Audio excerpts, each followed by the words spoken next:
right. Good morning, everyone. It is Sunday, January 25th? 25th, yes. Wanted to get up this morning and bring you guys the list of events that I'm watching this week. We have the first official jam-packed earnings, as you can see on the screen here. We have all your heavy hitters, all your fan favorites. We have pretty much over 75% of the Mag 7. And I'm going to go through a few of these charts of the companies that I think are worth noting for earnings, break them down for you, give you what my price targets will be to the up and to the downside, set you up with some nice seesaws to consider, let you know what my current positions are in the market right now, and then also go over some macro. We have FOMC this week. And then we've also had a lot of over the weekend news. For those who have been paying attention, yesterday was pretty intense across all spectrums. So we're going to go through how that's going to impact the markets and my thoughts on that as well. But just taking a look here at the calendar, let's kind of get into this, what I'm seeing.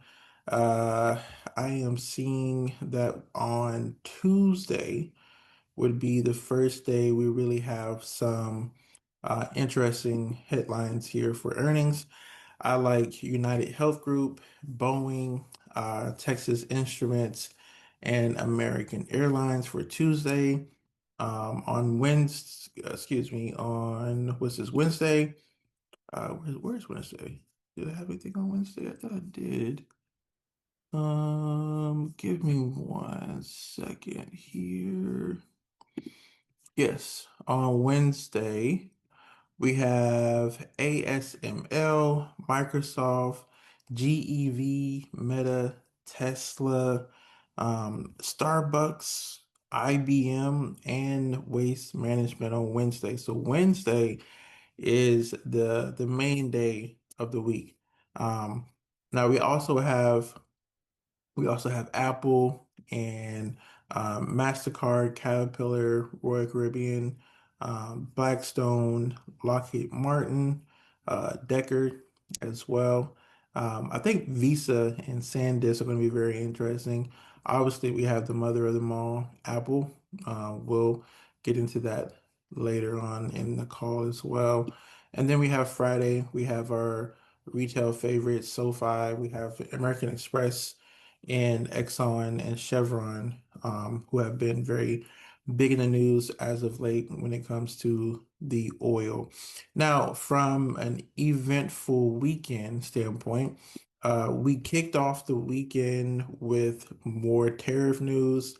As you can see, Trump made a post on True Social referencing the recent deal with Canada and China, threatened to impose 100% tariffs against all Canadian goods if this deal were to proceed.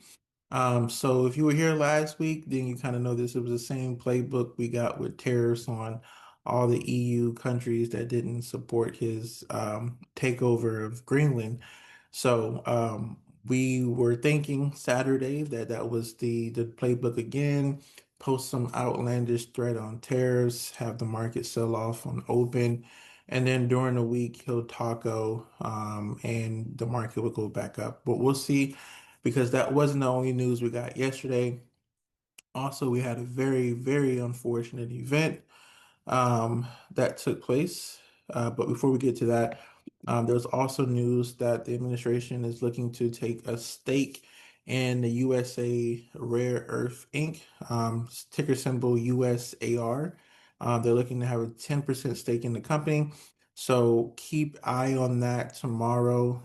It was already up 9% and 46% over the last week.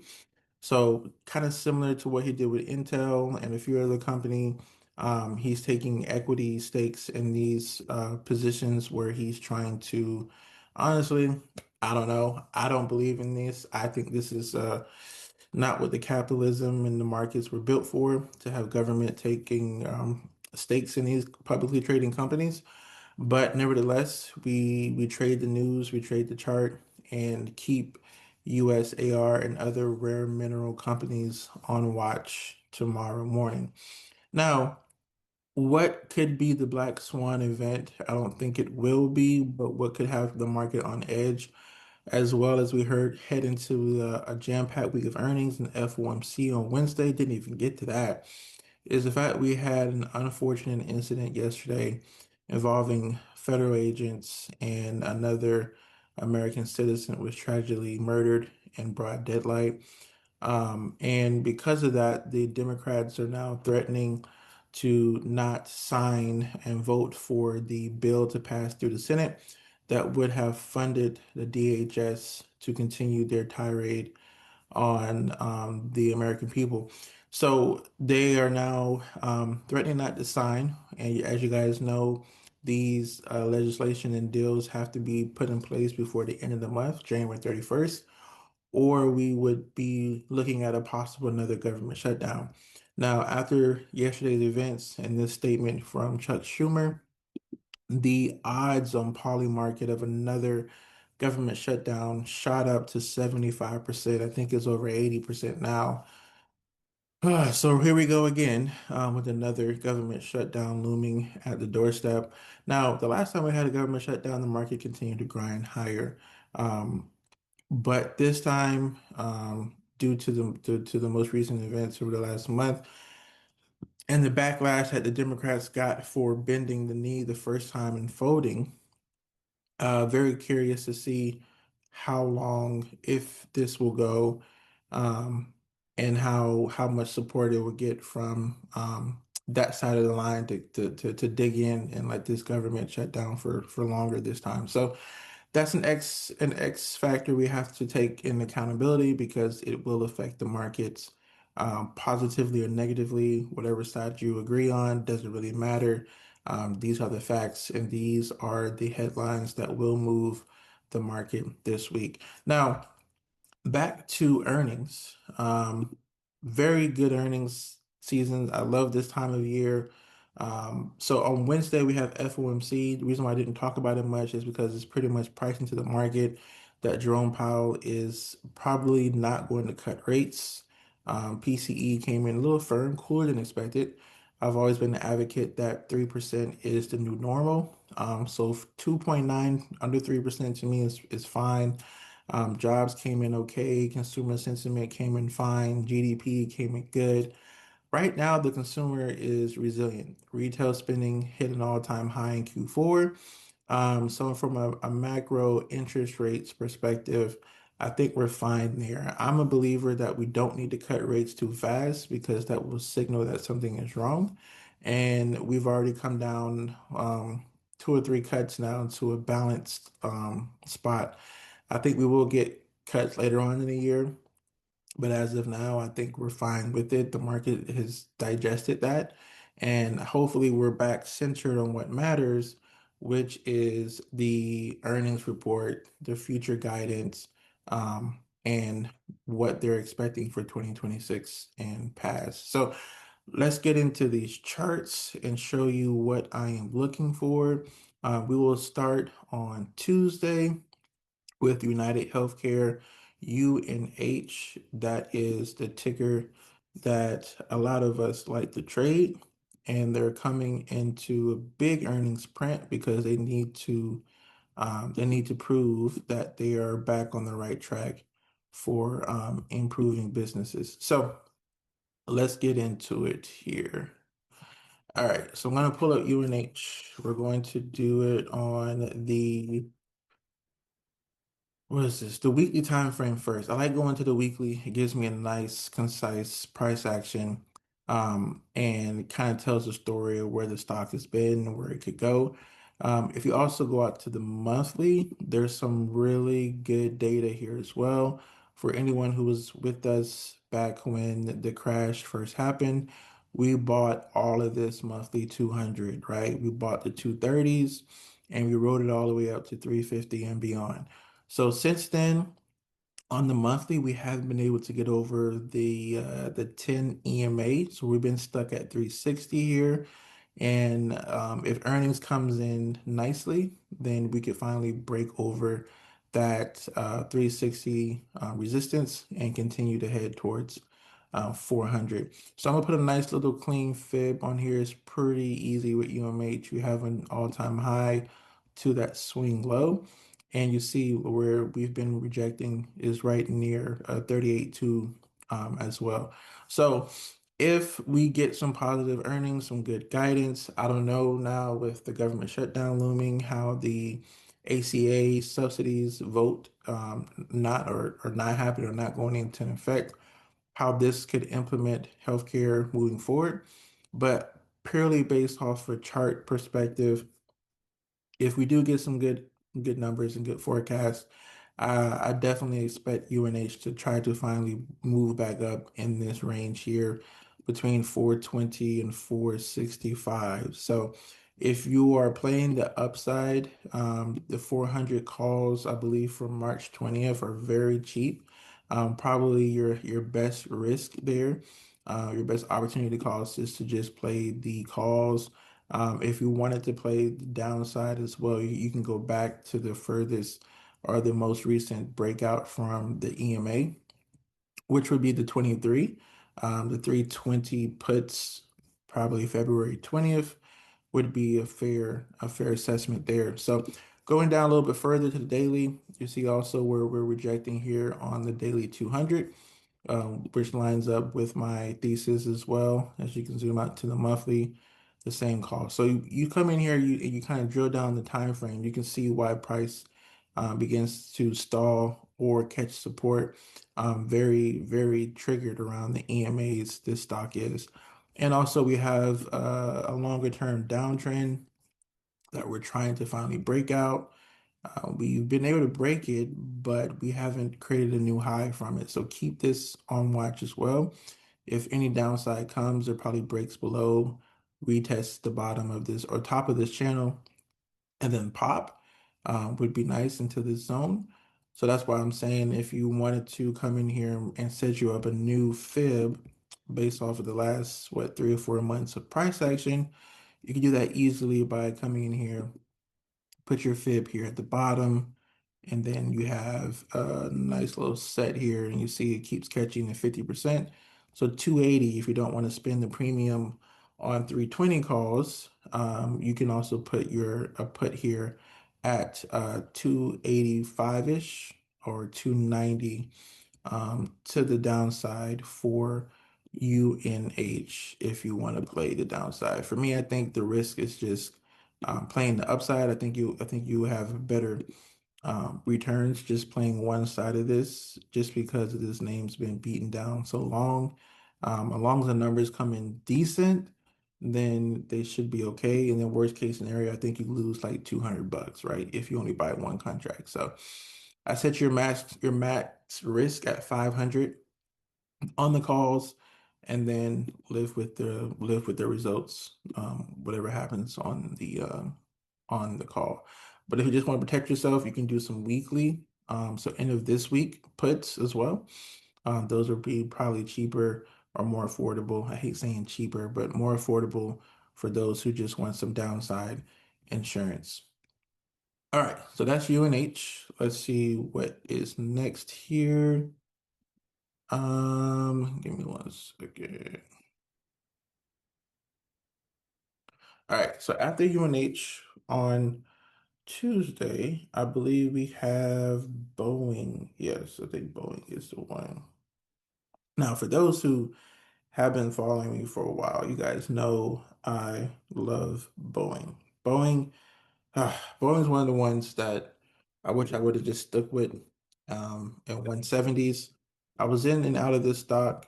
Around this time last year when everyone was panicking about Boeing because of the planes coming out the sky. I mean, I understand. Like it was reasonably, made sense. No one wanted to fly, right? But this was literally the oversold bounce that we got, and we haven't looked back since.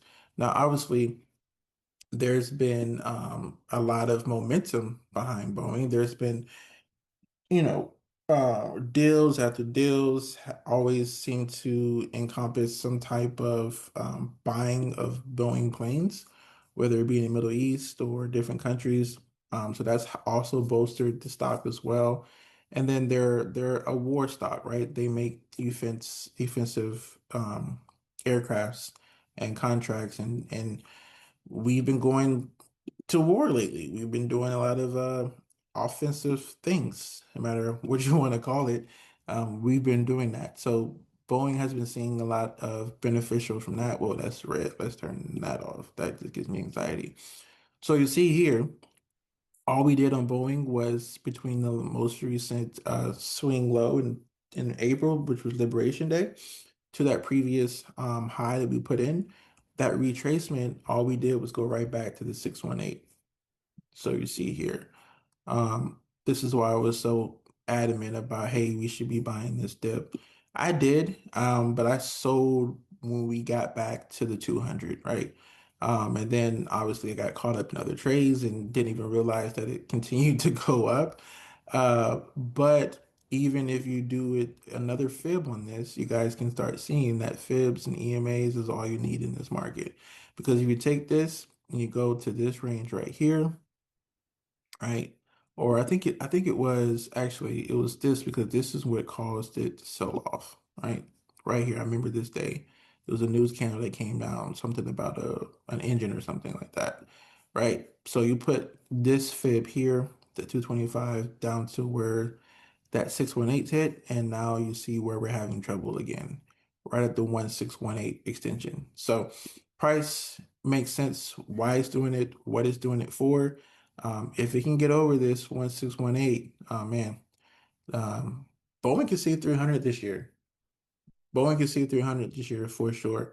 Earnings, I don't know if earnings would take it there. It's pretty overextended on the daily. It's got an 82 RSI. It's pretty overextended on almost every time frame. So I wouldn't be a buyer Boeing into earnings. I would probably be a buyer Boeing post earnings.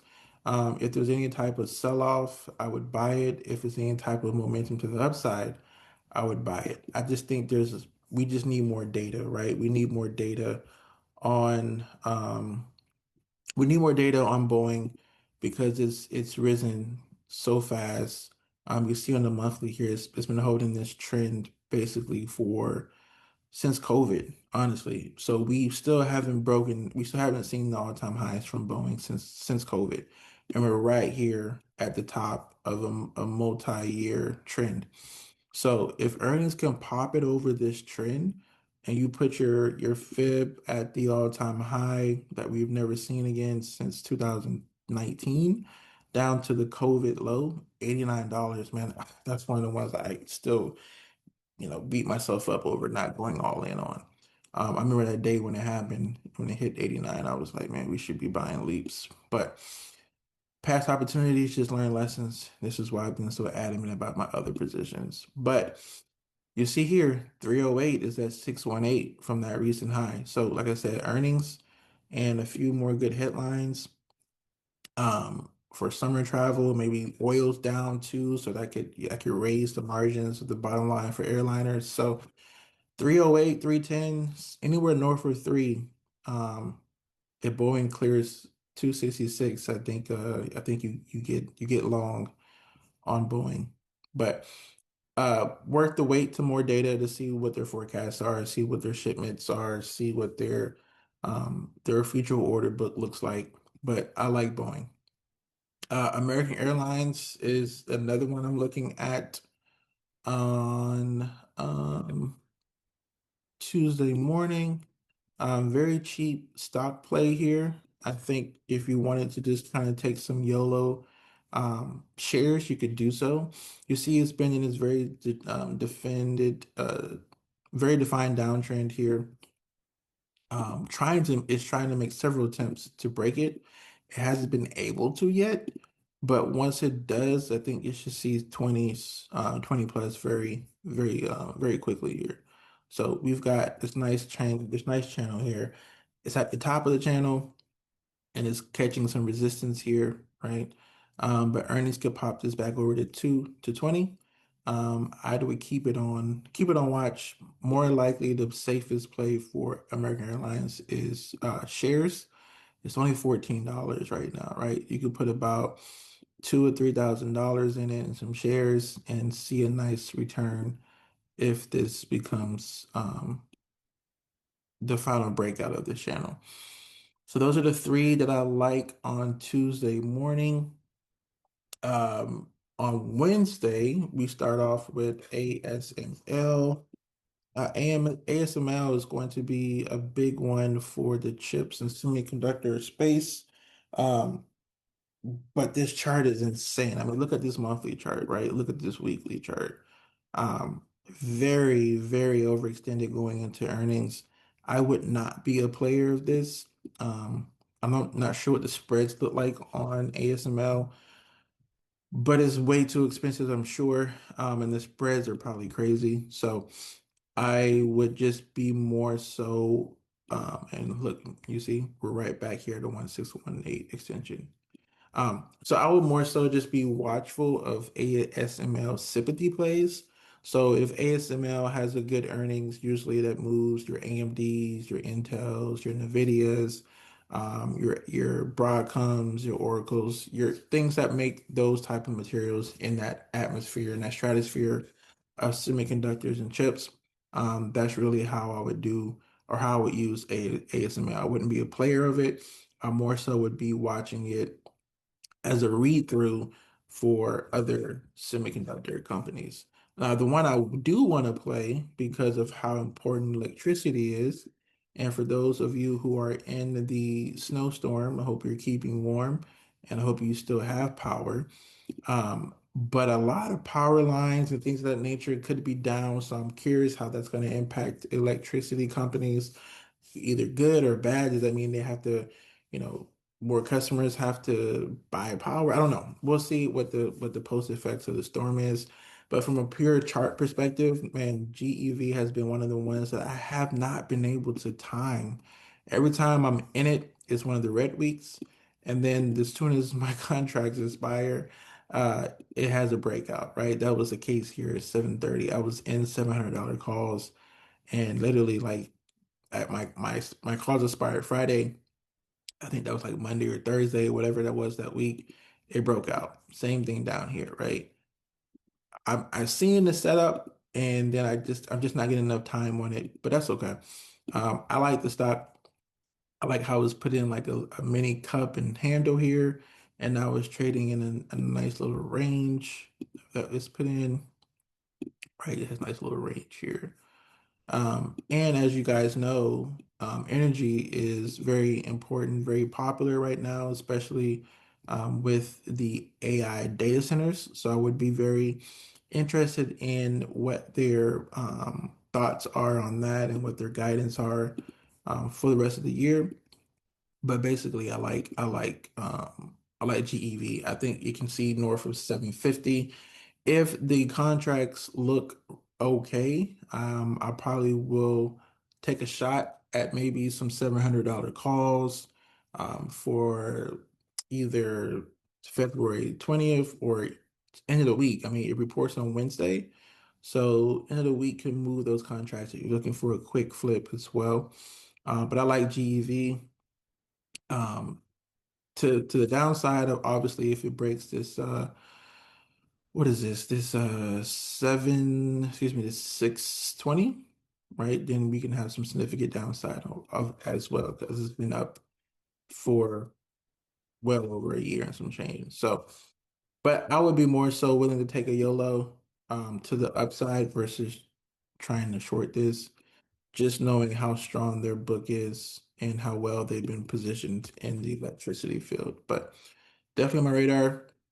Another one of my favorites is Starbucks. Starbucks has been performing really well. For those who are familiar with the CEO change, he's been improving across the board, the customer engagement, the pricing models, et cetera, et cetera. It's been in this long-term channel, this long-term wedge. It finally broke out of it this past week into earnings. I like that. Nice W forming here on the weekly chart as well. 97 is where it closed. Yeah. And we also have a bullish golden cross here on the daily. Um, but we are kind of extended, right? We're well over 70 in our RSI. So it could have front loaded this run. which is okay if it does come down after earnings. But definitely one of the stocks that I've been in and out since mid 70s, and you see where we're coming into, right? We're coming right into the 618 as well. So one of the stocks you could probably I do really well playing Starbucks earnings. I think my win ratio is like 95% on Starbucks earnings. So um I will be definitely taking a look. I will go right probably at the money, either $95 calls or $100 calls for February 20th. And then I would layer that probably with some shorter term puts either end of this week or end of the month, right back at this previous breakout, which was 85, right? No, excuse me, 90, 95, 90. So yeah, $100 calls, $90 puts, um, is how I would is how I would play Starbucks, but I like it. Now, the one I've been in when no one else wanted it, Microsoft. So on this past week, I bought $500 calls on this day right here. On this day right here, I remember I was doing live or something like that, and I said, "Hey, we should buy Microsoft here on this day." And everyone was like, "Why? Why are we buying Microsoft? It's, software as a service. It's not doing well. Blah blah blah." I said, "Buy it, buy it, buy it, buy it." And we did. We did. We bought it, and those contracts ended up going, I think, $500 per contract on Friday. I took my profits because this is a very strong buying candle on Friday. And if we opened up red because of all this news over the weekend, I'm happy that I did take my profits, because now if we do open up red and we got back down to this 50 or even below it, I might play Microsoft again. I think Microsoft is in a pole position when it comes to their Azure. I like a lot of the stuff they've done in the software space. And as you can see on the chart, it's pretty much sold off the entire previous earnings gap, right? So this is why I also bought, because we were coming right back down to that gap. So you see, we basically wicked right into this gap, maybe a couple percentage points off. And we were very oversold on the daily RSI. And this acted as a springboard, and buyers came in and stepped up, right? So double top here, very clear, it's clear and obvious to see now. This was a double top. We came down in here into this trended sideways at the 200 daily, and then we put the def cross in on the daily. Usually, sometimes when the def cross happens, that usually is an exhaustion of selling. So when I see the def cross first trying to attempt, usually I always buy, because there's going to be bulls that try to prevent this from happening. So they come in, they buy an oversold stock, and you see it push this EMA sideways versus crossing.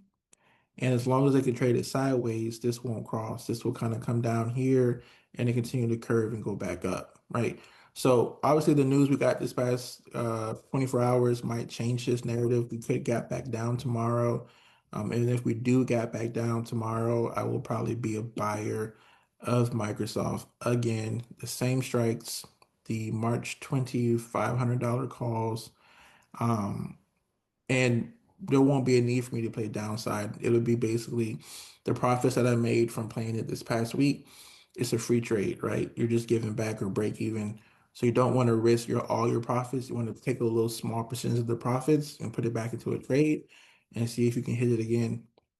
But I would love for this to come down um, tomorrow on Microsoft. Meta, one of the ones that I have always been a fan favorite of. It bounced down to 600 this week off of that tariff news we got last week, and it bounced $60 since then, right back to our daily 200 here and rejected, right at 660. So looks like an obvious W on the chart, right? The next line of defense for bears, if you're shorting this, is you don't want this to come back into this earnings gap from previous. And that's exactly where we are. So I'm hopeful that everything sells off tomorrow. We'll see, because nobody believes that Trump actually is going to do what he's going to do.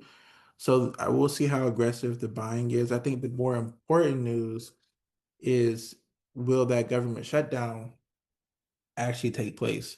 Because that could be something that the market was not expecting, and the market doesn't like uncertainty when it comes to that. Um, so as you can see, those odds were less than 20 previous to yesterday. Now it's above 80. So that's something the market didn't have priced in. So we'll see how the government shutdown, if it happens, affects charts in any way. But from a pure chart perspective, before any updated candles, this is a very clear W. We could see some continued running into earnings. I think Meta is an $800 stock, right? We almost got it. I remember everyone down here was like, "Oh, the run's over," and I was like, "No, we should be buying it. It's going higher." And sure enough, it created a new all-time high. Very similar situation here. I think Zuck is in the right ballpark by shifting his efforts into more wearables, to more AI agents, to databases, etc. And I think he's hiring the right people to do so. Is he overpaying them? Maybe, but he's paying for what he believes will put him at the forefront of the next wave of AI development. And I can appreciate that as an investor. I like to see CEOs on the offense, on the offensive versus trying to change when it's too late, right? So if we can get some buying pressure in, and all this macro news over the weekend doesn't hinder the chart structure, we could see north of 700 this week for Meta. Obviously, Meta is not a stock I would play without some type of downside insurance. So you can put on the worst case scenario, you can put you some $600 puts 2 weeks out, end of the month, or February 6th, February 20th. I wouldn't pay a lot of premium for the puts. I'll keep it fairly cheap. I wouldn't, the max risk on this trade, if you're trading Meta, I wouldn't trade any more than 1,000 to 1,500, right? However you divvy that up, whether it's two calls, no puts, whether it's one call, one put, whether it's two puts, one call, whatever your thesis is going into it, I would cap my maximum risk at $1,500 on the trade. And if you can't find a setup for $1,500, then I wouldn't trade it. It's just the opportunity cost on Meta going into the catalytic event. Uh, it's probably best to play the post results, because you can still catch 30, $40 to the upside if it's good, and to the downside. Meta pays no matter what. So I think it's just safer from a capital perspective. You don't want to blow up any accounts playing Meta, to just wait and see what the results and the guidance is. Now, Tesla has been actually doing pretty well. We haven't seen any new lows, and we've been keeping this uptrend here, even in the worst of headlines. Like they were light on deliveries, they were light on some other things, and the announcement of fully unsupervised FSD this week is what propelled the stock. I was in the stock when it happened. I had 445 calls. When that news came out, my calls went 400%. I took my gains. I didn't play it anymore this week, right? But I would look at it to either break to the downside of this upward channel, this nice channel is putting in, or it can finally break to the upside, put in a nice candle here, and start heading towards 500, solely based off what Elon's going to say on the call, what his aggressive timelines are, and also his explanation of FSD subscription. That has rubbed a lot of people, including myself as a Tesla owner, a little bit of the wrong way, especially for those who believed in the vision and bought on and got Teslas. And now you want to take FSD out of the fully purchasable options. Like my Model Y has FSD built in. My Model 3 has the subscription. So I see both sides of the spectrum. My Model 3, I don't drive as much as my Model Y. So that's why my Model Y has FSD built in, because that's more so the family car. And my Model 3 is for like when I need to go around town or to the gym, etc. So um, I will pay more for the subscription if it comes with fully autonomous, because then I can rent my car out and make money off of it. So I get that side. But for those who have the cars built in, you should be able to transfer them at no cost. You should be able to continue that experience and not have to move to a subscription base. So there's a lot of tug of war within the Tesla community. If you're a part of some of the chats and the fan, sites or the feedback sites on Facebook, you'll see a lot of back and forth there. So Elon will have to cover or at least clear that up on the call, for me to have a better perspective on how this can be a more profitable revenue stream for the company moving forward. But Tesla always on watch. Probably won't play it this week. I made a good bit of the money I needed last week, so I can sit out. Now, my baby, for those of y'all who have been paying attention, my baby's service now reports this week. I hope you guys bought all last week with me. I kept coming on here every day. I kept saying, buy service now. We don't have enough. We don't have enough. And lo and behold, last week we got news that they partnered with OpenAI to be OpenAI's partner when it comes to AI integration into enterprise companies through the AI agents. I told y'all AI agents and APIs and coding, that's where this is going. I know it. I sell it daily. And sure enough, we bought the 120s and we had the best day in software as a service. The two stocks that we were in, Now and Microsoft, were the best performing SaaS companies last week. And we were in it because the chart had it in there, and the news um, definitely confirmed it, what we were already seeing. And then also, the news came in and put a bottom in the stock. All we had to do is just believe that it was time to buy. And everything that's screened on my chart said we need to buy. We had historical lows, we had historical trends, support zones here on the chart, and that daily candle put in something very beautiful. Now, we did stall out at 133, which was the previous 1618, excuse me, the previous 618. But after hours, we closed over the 10 here. Now we'll see how this macro news over the weekend impacts it or not. I promise you, I sold about 40% of my position on um on Friday. So I have some settled cash coming back tomorrow, and trust me, I am so excited. I hope tomorrow's the rev day because I'm gonna move from the March 20 contracts that I was in. I'm gonna go leaps. That's how confident I am on this stock that we're going to see north of 160 this year. So I like the 150 January 2028 calls. There are the 2027 calls, but I'm using the capital that I built from Microsoft profits and from my now profits to now go back in the stock on a red day and go further out, right? Because I had shorter term contracts. I was very confident that we were going to get a short term bounce, and we did. We got a $10 bounce off the low, and those moved my contracts very nicely. We were up like $1,200 on Friday. So, ServiceNow has earnings on Wednesday as well. I will be very tuned in to that to listen to their forecast, listen to them try to calm the nerves that's been around the SaaS company, and for them to paint a more clearer picture how their acquisition of Artemis and how they're moving forward with their partnerships with OpenAI. Very bullish on this name. Any dips, I will be buying more of. Another one I wanted to talk about is Visa. So Visa reports on Thursday. And I think Visa is unfairly getting wrapped into this 10% interest rates card cap debacle, right? Visa does not loan money. Visa has transactions. That's how they get paid. So the interest rates and things of that nature doesn't really apply to them.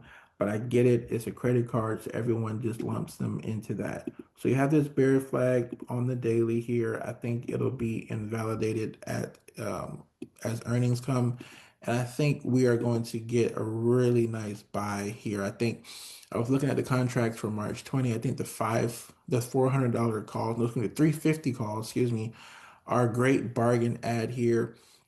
We're just coming off a quarter that they're going to report on that has the highest spending quarter on record. I think that we are going to easily pop back up off of earnings once they kind of calm down investors and let them know, okay, look, yes, we understand that this new policy is being floated around. A, will it ever get passed?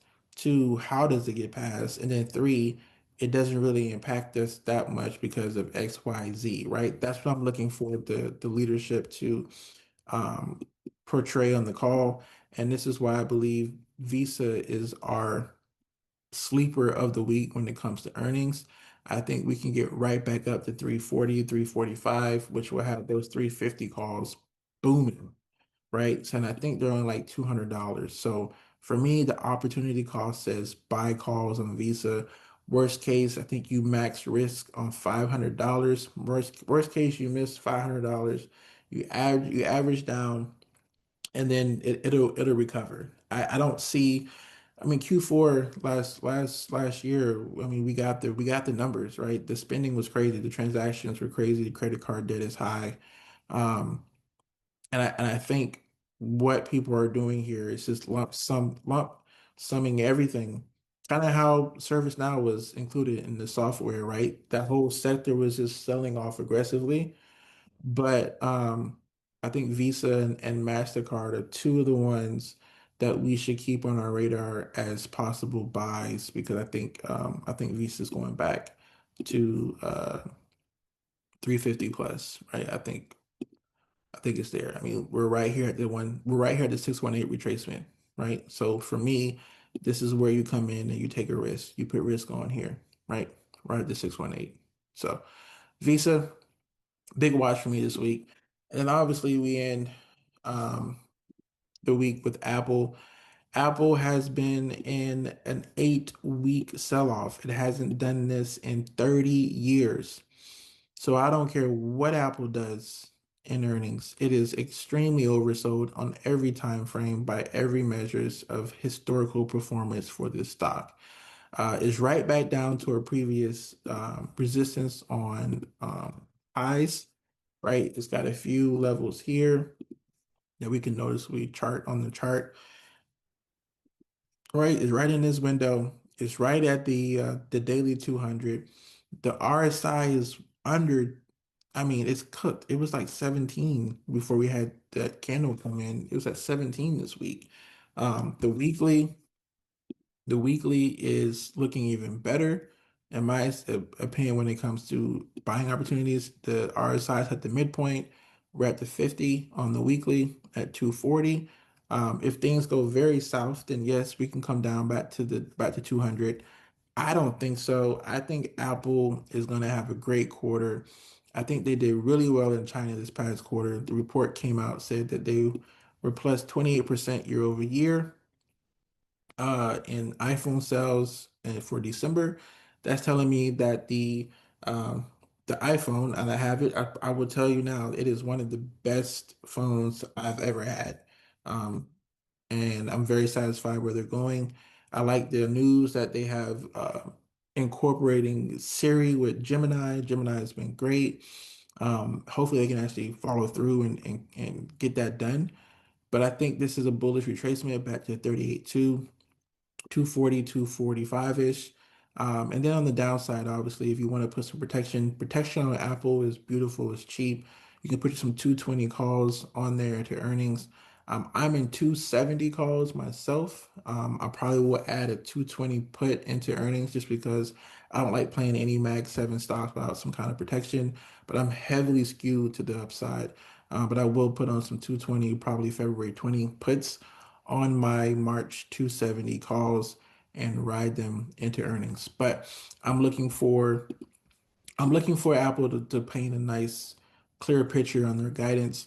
You see, we had 1, 2, 3, 4 days of testing this 200. Like I said, we probably will shoot to the downside based off of this weekend's news, but any downside leading into earnings will be a signal for me to just continue to buy and average down. But if we do keep this as our bottom, then we have a clear-cut path of retracement back to the 618, which can anyone see on the chart? You guessed it, 270, which is where my calls are placed. So everything is everything as far as the reasons why I do things. It's not just random prices. I like it. I think Apple is a buy. Friday we have SoFi, American Express, and Chevron and Exxon. I know people love SoFi, so I'll take a look at SoFi's chart really quick. I'm not a really big fan of SoFi. I don't personally like it. I like Robinhood over SoFi, but SoFi has some nice returns, nice gains. It's been stalling out here, trading sideways for the last couple of months. I say if it holds 23. You could be comfortable with holding your shares. I wouldn't play SoFi just because I just don't I don't see the appeal. But the chart structure looks interesting, very similar to this channel here of consolidation that it had for a while where it couldn't break out of this. Right, you see it in the chart here. I think this is a very similar situation. So you have these price points that keep you in this range. You have some false breakouts, some false breakdowns, and now you're looking for this to hold and pop you up to the next level, right? So anywhere between 20 and 35, I think it's fair as a post earnings reaction, as long as it holds the 23 DMA, excuse me, EMA. Um, it should be good. But I think shares is the safest way to play so far. And then Exxon and Chevron. Obviously, I like Chevron. We've been in Chevron. We played the Venezuela news. We made some nice money on Chevron. It's been in a multi-year trend and channel, and that news finally broke it out of that channel. We'll see if it's sustainable, right? I think there was some news about the oil coming back to Houston this week. So anything under 170, I think you continue to add to your Chevron position. But as far as like it being aggressively breaking out to the upside, I wouldn't look at this to pull a gold or a silver. But I think there's some considerable interest in how Chevron is now in the pole position to benefit from these millions and barrels of oil that we've acquired from Venezuela. So if it pops back underneath and goes back into this channel, I probably will be interested in re-adding. But right now it's in no man's land between 165 and 170. That's just how you burn premium. So until we make a defined move above or below, I'm staying out, but it's on my radar for sure. And then we'll wrap up here with SPY. We'll see what happens tomorrow. We've been testing 700 now for a couple of days. Last week we had that gap down because of the over the weekend tariff news, and then we had the taco 24 hours later, and we popped back up over the 20. And now we have tariff news again, as well as a government shutdown pending. So prior to all of that, we were looking good um, heading into tomorrow. But now we've had a lot, excuse me, we've had a lot of news to digest over the last 48 hours. So we'll see where futures open tonight. Uh, in my opinion, if I was an investor, if I was managing books of millions, I would play it safe here. I would probably not do too much buying tomorrow. I probably wouldn't do too much buying at all until we get clarity on FOMC, until we see if yes is going to follow through with this new tariff and what some of the Mag 7 earnings look like. So wouldn't be surprised if we do gap down. Bears might try to aggressively attack this because they are desperate for life. They've been trying to short this for the last 5 months only for us to continue to grind and make new highs. Um, every red day we get, it's this the big one, right? For bulls to step in and buy. So I think this week, especially after the week we had last week and the start to the year, we have built ourselves some wiggle room to be more patient this week. I don't think we have to jump into any plays other than my top three. That's ServiceNow, Netflix, and Apple. I think we continue to hold our longs, add to them if we do get any red tomorrow, and stay patient on any of the indexes. I think we just need more data, right? We need more context. We need more clarity around some of these macro events. So, as always, my top three right now, like I said, my top holdings are Apple, Now, Netflix. My top earnings play for this week, my sleeper is Visa. And my top Mag 7 earnings this week is Microsoft and Apple. Hope this was helpful. Hope it wasn't too long. Be sure to cut, and I'll try to put some timeline tags in here so you guys know what stock I'm talking about and when. But take a look, share it, post it, comment. If there are any tickers you want me to add, I'm gonna try to start doing these for you guys on a more regular basis. But be blessed. Have a great rest of your Sunday, and let's have a killer week.